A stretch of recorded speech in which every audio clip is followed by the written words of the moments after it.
Prístup k chate je trošku náročnejší, takže vozík nepripadá k úvahu. Všetko zatiaľ vozíme v tomto našom pomocníkovi. Pohľad zvonku a ideme na to. OSBčka, druhá etapa vykladania. Dnes ich bolo len 15. Nádherná rozcvička hneď po príchode. 3 cm není miera, presne tým sa riadím a rozdiel medzi jednou a druhou stranou sú len 2 cm. Tak tu je výsledok.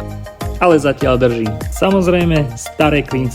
Je ich tu naozaj viac než dosť. A po trafení už 4. klinca dostala zabrať aj moja slovná zásoba. Ešte drobné úpravy, zarezanie do klinca a nosník je na svojom mieste. Ešte pár ťuknutí a je to tam.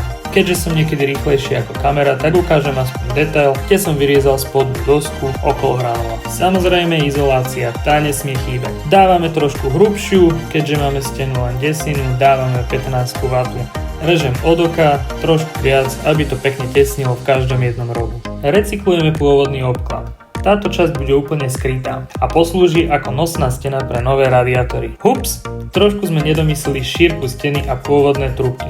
Skúsil som ich ohnúť, ale prenechám to radšej odborníkovi. Sme týždeň online, takže kamera musela ísť von. Robili sme to po tme, na záver celého poobedia. Klasika, ale je tam a pokračujeme na budúce.